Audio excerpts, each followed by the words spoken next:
the U.S. war with Russia in Ukraine. If people really think that this started on February 22nd, 2022, they could learn that there's a little bit of background to this. They should understand that all of this came about because of American arrogance and stupidity. That goes back to 1992 when the Americans said, we run the world. We told the Soviets we won't move 1 inch eastward. And then in 1994, Bill Clinton said, we're Americans. We do whatever we want. We'll expand NATO and it'll just keep going eastward. And then the U.S. started placing anti-ballistic missile systems in Poland and Romania. And listen to what the Russians are saying. It would be like Russia putting missile bases in Mexico or Canada. Do you think America would say, well, that's their business. How can we have any concern? Then in 2014, the United States participated in a violent coup that overthrew the Ukrainian government. And within a nanosecond of that violent coup, the U.S. said, we recognize that new government.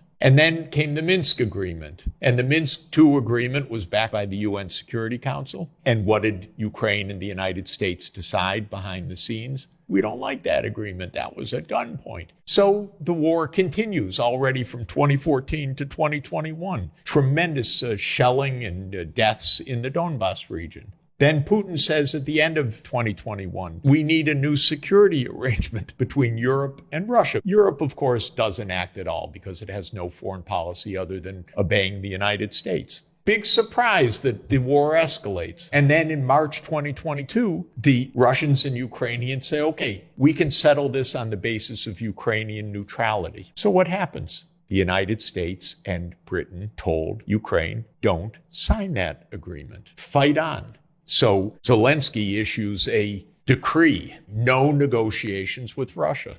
How clever. What about Europe's negotiators? A word of peace? No, we will never negotiate. So negotiations stop. Probably 1 million Ukrainians are dead or gravely wounded until this moment. So finally negotiations are started. Maybe Ukraine will be saved by all of this.